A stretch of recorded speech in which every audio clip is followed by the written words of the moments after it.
여러분 안녕하십니까? 지난주는 여러분들 중간고사 치르느라고 수고가 많았습니다. 여러분들 처음 보는 시험 유형이었죠? 아마 어려웠을 겁니다. 아직은 여러분들이 그 내용 숙지 면에서는 거리가 좀 있습니다만은 다 이것은 여러분들 발전을 위한 과정입니다. 4학년들은 이 답안지 작성하는 것이 이제는 어느 정도 숙달이 됐고요. 잘 하고 있어요. 여러분도 이제 서서히 수준이 올라갈 것입니다. 자, 실망들 하지 말고요. 열심히 나갑시다. 이제 드디어 우리가 1학기도 이제는 언덕 고개를 넘어서 정상을 넘어서 이제는 내리막길로 가고 있습니다. 참 세월 빠르죠. 자, 지금부터 이제 후반기를 향해서 달려가기 시작합니다. 자, 오늘은 문화복지 개론의 구조 1회차로서 문화복지 행정을 공부할 차례입니다. 자, 문화의 하위 개념으로요. 문화행정이 있을 것이고요. 문화행정이 하위 개념으로 문화복지가 있게 됩니다. 자, 문화에 관한 행정 분야는요. 우리나라는 뭐 말할 것 없고요. 선진국 학계에서도 새로 개발되고 있는 그런 분야입니다. 열심히들 지금 연구하고 있죠. 더군다나 문화복지는 한국산 개념이기 때문에 우리 대한민국에서 되게 모든 것이 발전되고 이루어진다고 보시면 될 거예요. 한 국가에서요, 문화 또는 문화행정, 또 나아가 문화복지 행정이 차지하는 중요성이나 비중은요, 그 나라가 처하고 있는 경제, 사회적 형편뿐만 아니라요, 정치, 행정 체제와 문화적인 전통의 영향을 많이 받게 됩니다. 우리나라도 마찬가지죠. 자, 우리나라가 어떤 환경에 처했는지 한번 우리 잠깐 좀 짚고 넘어갈까요? 정말 그야말로 우리 사회는 지난 수십 년 동안 급격한 변화를 경험한 나라입니다. 그래서 근래 와서는요, 문화나 문화복지 수요가 폭발적으로 증가하고 있죠. 자, 한번 보세요. 농촌 사회로부터 우리나라가 도시사회로 이전했죠. 기본 의식주는 이제 어느 정도 해결된 선진국 문턱에 들어섰습니다. 그리고 사회 기반 시설이 잘 정비됐죠. 그리고 국제사회로 우리나라가 진입했고요. 그리고 기초교육 시대로부터 이제 고등교육 시대로 순교육 수준이 향상됐습니다. 그리고요, 우리나라가 저임금 기반을 둔 2차 산업 생산에서요, 지식 산업 중심의 고도화 산업화로 이루어진 나라가 됐고요.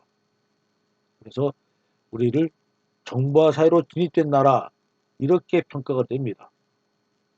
따라서 물질적 욕구의 축으로부터 정신적 욕구의 축으로의 국민 가치가 변화됐죠. 또 우리가 이런 것들을 경험했고요. 지금도 계속되고 있는 사회 변동은 시민들의 문화적 수요를 유발하는 변동들이 되는 겁니다. 그래서요. 이제 우리나라가 주 5일제가 실시되고요. 앞으로 사회 변화가 국민 소비 생활의 질적 향상 또는 정보통신 기술의 발전, 또 국제사회의 진전, 그리고 산업구조의 고도화 등의 방향으로 계속될 전망에 비춰볼 때 문화복지 행정은 지금보다도 더 중요한 기능에 담당해야 될 것이 확실합니다. 이에 따라서 더 많은 정책과 행정을 연구하는 분들이 관심이 요청된다고 볼 수가 있는 것입니다. 자, 그러면요, 이제 우리 과목은 어떻게 나가느냐? 문화의 사회적 역할과 기능으로부터 해서 문화 누리 카드, 문화행정의 현황, 문화행정개혁, 문화복지 정책론, 행정론, 실천론과의 관계까지를 여러분들과 같이 의논하도록 하겠습니다. 자, 문화를 이해하고요. 또는 문화 행정을 이해하려면 문화의 사회적 역할이 도대체 뭔가, 그리고 기능을 아는 것이 대단히 중요한 것이죠. 문화의 사회적 역할과 또는 기능을 이게 무엇인가라는 것이 중요한데요. 학자들은 많은 이야기를 했습니다만은 오늘은 여러분들에게 프랑스 사람인 브루제가 얘기한 사회 계급 간의 불평등 또는 특정 계급의 경제 자본의 수요가 변는 것을 유발하는 것에 대해서 이분이 주장은 경제적 자본이에요. 즉 경제적 자본 외에 우리 사회 간에 문화적 자본이 있다는 겁니다. 그 문화적 자본이 중요하다는 것을 얘기하였습니다. 자, 경제적 자본이라고 하는 것은 우리가 전체적인 총 자본으로 생각할 때요, 하위 개념이고요.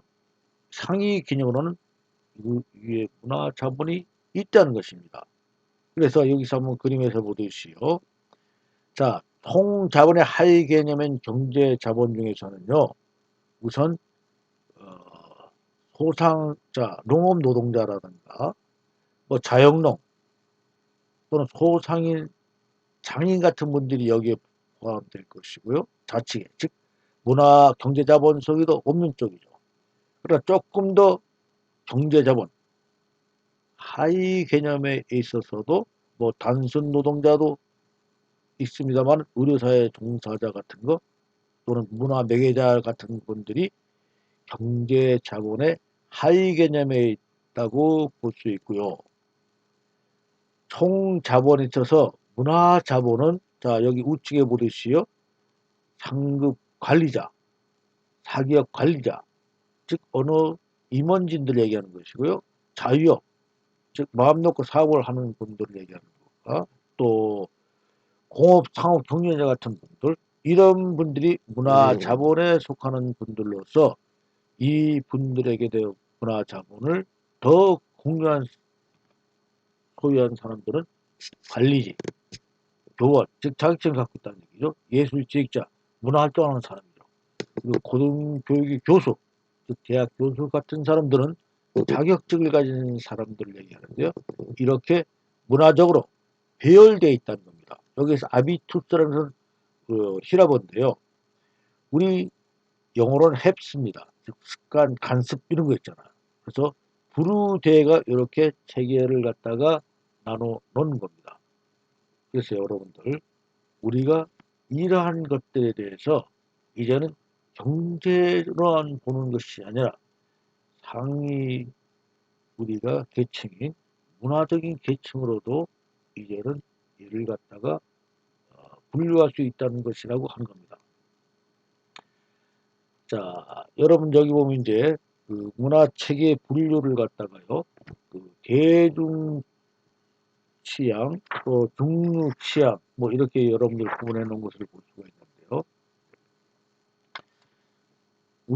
우리가요, 지금 왜 우리가 못 사느냐, 빈곤하느냐 연구는요, 지금까지는 경제적 지원과 원주가 중요했죠. 또 사실이기도 하고요. 그러나 이 빈곤한 것은요, 중요한 문제가 악순환, 즉 빈곤에 계속 덫에 걸려서 사람들이 빠져나오지 못하는데 이를 설명하기는 어렵다는 것입니다. 왜냐하면요, 복지로 경제적 지원을 이루어지더라도 다수의 수혜자가 빈곤에서 벗어나야 되는데 그렇지 않죠. 왜냐하면요, 고도적 계기가 있는 것이고요. 또 빈곤에 안주하는 경향이 있죠. 내가 이렇게 뭐 빈곤하게 좀 살지만은 다 정부에서 도와주고 하는데 내가 뭐하러 이렇게 열심히 일할 필요는 없나. 좀 편하게 살 때는 뜻이죠. 안주하는 경향이 있다는 것입니다. 노력하지 않는다는 거죠. 이런 메커니즘이 있다는 것입니다. 그래서 이걸 갖다 우리는 단순한 무력감이 아니라 학습된 무력감, 계속 이것을 반복됨으로 해서 생기는 메커니즘이라는 것입니다. 그래서 빈곤의 덫에 대해서도 우리가 왜 벗어나지 못하는가 하는 것을 갖다가 아는 것이 필요하다는 것입니다. 그래서요, 빈곤 퇴치 유혈점을 5가지가 꼽고 있죠. 그래서 여러분들, 자, 우리가 계급 구조라고 하는 것은요, 이렇게 대중 취향이 있고 또 중류 취향이 있고 정당한 취향이 있는데요. 이 정당한 취향이라고 해서 또 고급 취향으로 우리가 얘기할 수가 있는 것입니다. 자, 여러분 노래를 듣더라도요. 뭐 우리가 뽕짝 노래를 좋아한다든가 중류 취향 같은 뭐 가곡 같은 걸 좋아하는 경우도 있을 것이고요. 정당한 취향 클래식으로 우리가 한 단계 높은 그러한 것들을 갖다가 얘기할 수 있을 것입니다. 그래서 자, 여기에서요. 결국 우리가 이제 빈곤의 악순환 속에서 벗어나기 위해서는요. 우리가 문화적인 관점에서도 이제 봐야 된다는 것이에요. 그래서 그적인 문화 다양성을 인정하면서 동시에 빈곤을 극복할 수 있는 실질적인 사고 체계를 찾아내는 것이 필요하다는 것입니다. 자, 빈곤 퇴치에 대해서 얘기했죠. 5가지가 있는데요. 뭘까요? 첫째, 가난한 사람들은요, 서로 다른 특징과 종류로 구성된 일적 집단이라는 것입니다. 가난한 사람들은 특징을 갖고 있어요. 다르게. 그리고 종류로 구성된 일적 집단이고요. 각각의 시장 분석을 기반으로 한 적절한 해결 방안을 제시해 준다는 거예요. 다 시장 분석으로 기반으로 해서 다르다는 것이죠. 그래서 이를 갖다가 빈곤을 퇴치하기 위해서는 여러 기관이 협력이 필요하다는 겁니다. 그리고 빈곤의 악성은 원리를 이용해서 우리가 가난의 본 모습의 지역적 특성을 갖는다는 것을 이해하고 이를 갖다가 해결해야 된다는 것입니다. 그래서 국가 차원의 빈곤 구제책으로서의 변화를 끌어내기 어려우므로 각 지역이 문화적 특성에 맞는 프로그램만이 빈곤의 구제 효과를 나타낼 수 있다는 겁니다. 그래서 문화적 볼 때는요. 문화 다양성을 인정하면서 동시에 빈곤을 극복할 수 있는 실질적인 사고 체계를 찾아내는 것이 필요하다는 것입니다. 자, 다음은요.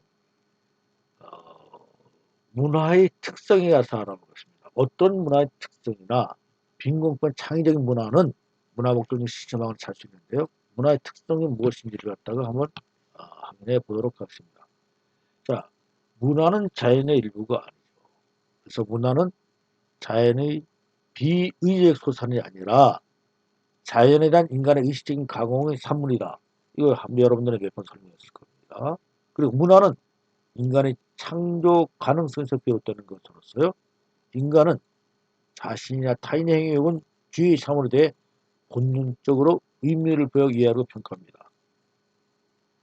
그리고요. 다른 동물과는 달리 인간은 자신의 욕구를 만족시키는 과정에서 끊임없이 창의성을 발휘하고 새로운 의미를 부여합니다. 이런 한 과정 속에서 문화가 형성되는 것입니다. 이 창의성이라고 하는 것은 다른 동물과는 다르게 인간에게만 부여된 것이기 때문에 인간은 창의적인 특징을 갖고 있다는 겁니다. 자, 문화는 인간의 학습 가능성에 대해 다른 사람 세대 전수되죠. 그래서요, 우리 문화가 발전되는 겁니다. 인간 외의 다른 동물들은 이것을 갖다가 교육을 시키거나 또는 후대에 전수시키는 그런 것은 없죠. 본능적인 체질만을 갖고 있을 것입니다. 다른 동물들 얘기죠. 그리고 문화는요, 사회성을 지니고 있습니다.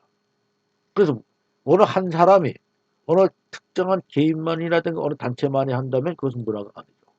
문화는 사회성으로서 많은 사람들이 공동적으로 이것을 소유하고 활용할 때 이것이 바로 문화가 되는 것입니다. 문화는 반드시 발전하는 겁니다. 어떤 말 바람직한 방향으로 발전되는 것입니다. 그래서요, 어떤 학자는 문화가 나쁜 방향으로 발전해서 그 문화가 아니라고 보는 것이죠. 그리고 나쁜 방향으로 흐른다면 반드시 이것은 인간이기 때문에 고쳐지게 되는 것이죠. 그래서 문화는 반드시 발전하는데 이 발전은 바람직한 방향으로 발전된다는 특징이 있습니다. 다음에요.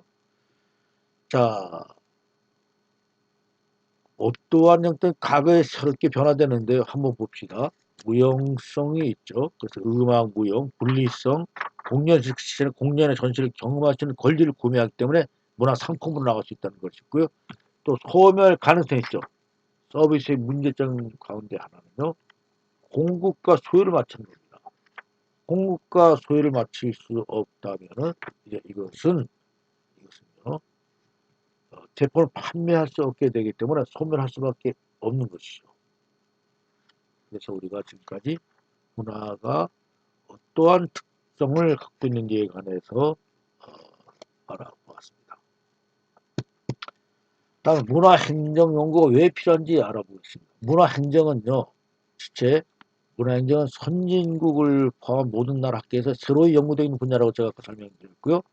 우리나라도 관리주의 행정으로서 영화, 문학 등 국민의 문화생활 영역에 우리나라는 개입하기 시작했습니다. 대개 후진국 형태에 있어서는 대개가 정부에서 문화에 대해서 개입을 갖다가 많이 하고 있습니다.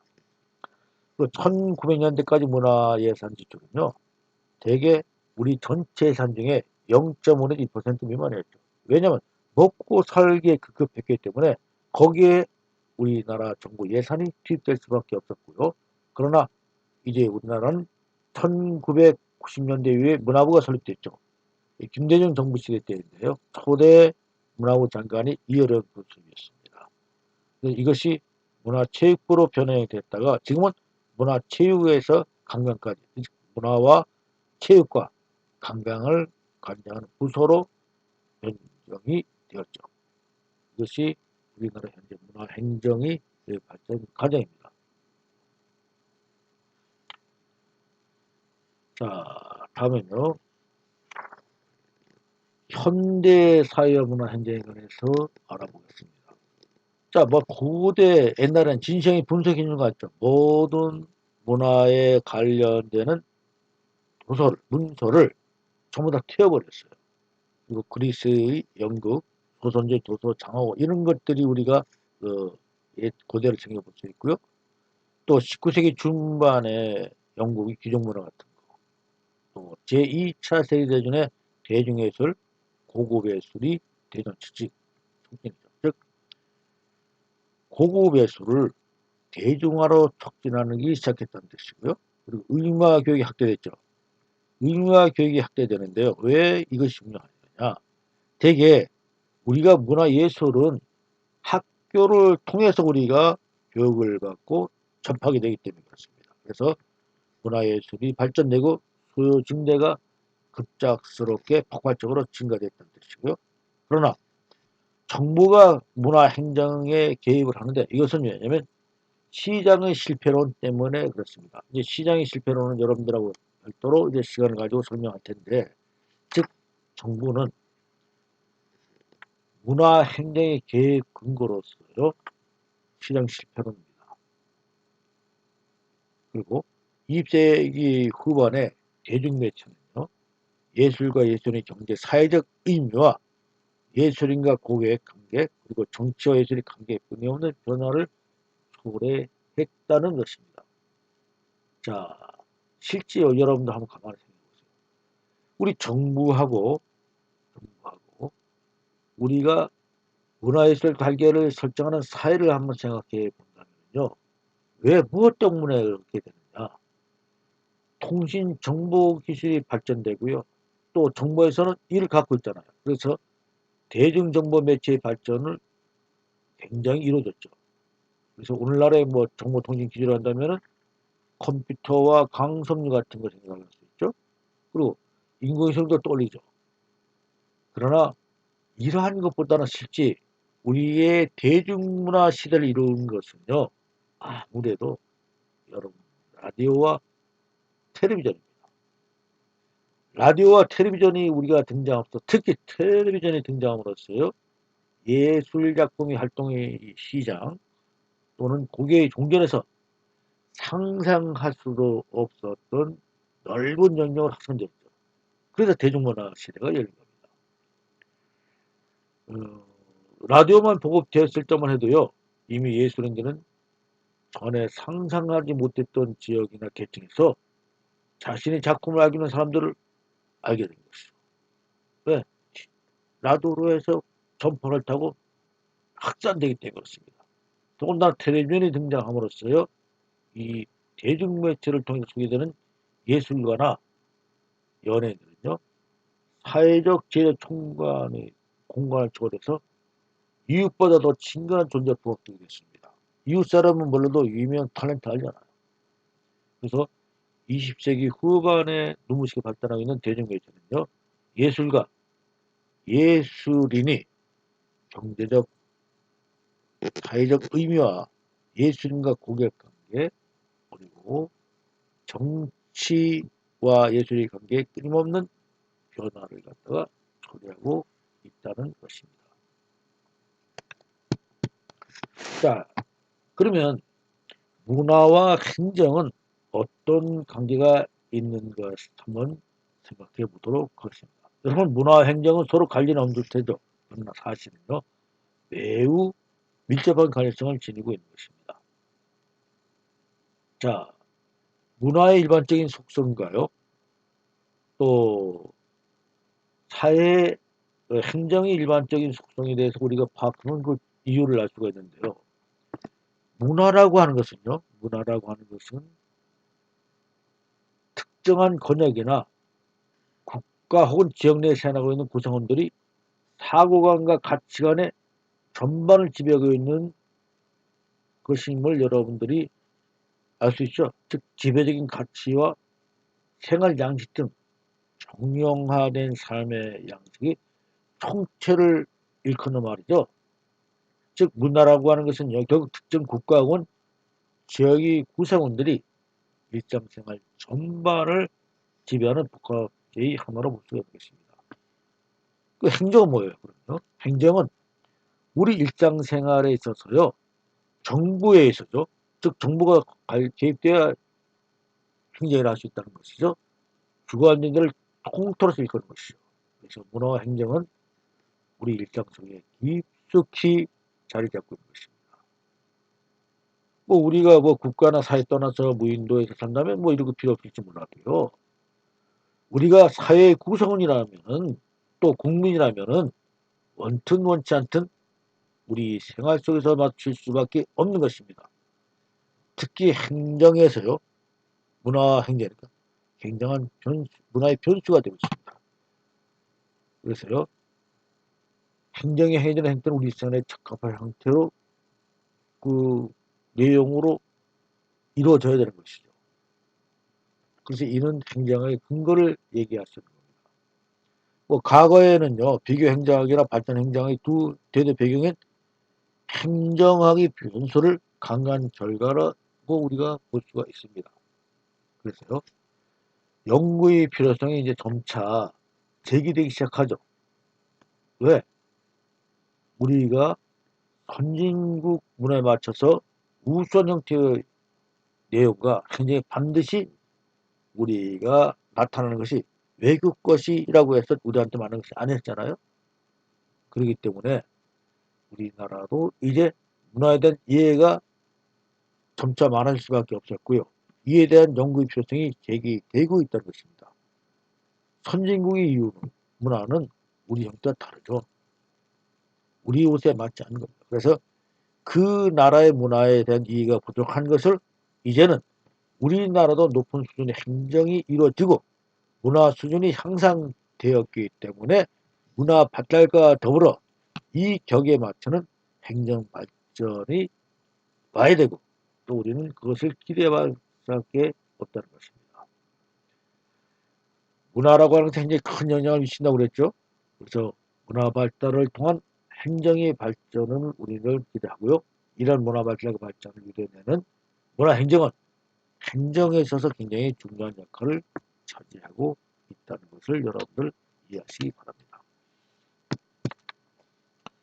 자, 그럼 행정의 정의와 요건이 뭘까? 행정은요, 행정이란 특정한 전체 사회의 정치, 경제, 사회, 문화적 제 영역과의 강력에서 집행기관이, 정부의 집행기관이 정치 공동체 구성원의 요구와 욕구에 대해 대응하는 정책을 설정하고요, 집행하고, 또 정치 공동체의 정의와 복지를 구현할 수 있는 질서를 유지, 향상, 발전시키는 일련의 활동과 상호 장애의 제도 과정이라는 것입니다. 자, 행정이 정의돼서 여러분들에게 이제 설명을 드렸고요. 여기서 정치 공동체의 정의와 복지를 구현하는 실제를 유지한다고 했죠. 자, 다음은 행정의 요건과 행정 사상입니다. 헌법에서 설정하는 이념과 질서가 구현되도록 행정을 운영해야 하는 것이 행정사상의 핵심이죠. 그래서 행정사상은 행정요건에 관한 사항이다. 즉 행정을 어떻게 운영하는 게 좋고 옳은가 또는 원하는 것이고 바람직스러운 것인가에 관한 생각이라고 할 수 있다는 것입니다. 행정의 요건과 행정의 사상은 이렇다 하는 것을 설명드렸고요. 자, 정치와 행정의 개념적 차이와 기능적 차이가 있는데요. 자, 정치, 행정의 개념적 차이, 기능적 차이가 각기 있다는 이론론과 같이 합해져 있던 이론론과 이론론 있죠. 그래서 정치, 행정 구분이 곤란하기 때문에 이론론이라는 것이고요. 그래서 행정은 과학화되고 능률성이 제고되어야 되고 가치 문제가 제기될 수가 없고 실적주의가 도입되는 이론론이 있는 반면에 아니다. 이거는 같이 갈 수가 없다는 겁니다. 그래서 정치와 행정론의 영역은 각기 다르다. 그리고 기능이 혼합될 수가 없다. 가치, 개입, 문제 해결, 행정, 정치적 기능 등에 따라서 분리되어야 하는 것이 이론입니다. 그래서 정치 사상은 주로 정치적 차원의 배분에 관한 경쟁이나 투쟁에 관련된 조직과 기능에 관한 사상이라고 할 수 있고요. 행정 사상은 주로 사회 경제적 역량에 대한 관료적 규제에 관련된 조직과 기능에 관련된 사항이라는 것입니다. 자, 다음에 정치와 행정입니다. 정치적 핵과 영역은요, 정치적 분위기 설정과 구체적인 정책 형성 등을 우리가 설명할 수가 있는데요. 그게 중재와 기획, 그리고 정치적 차별과 행정의 공평성, 그리고 정치의 통제 등에 얘기할 수 있는데요.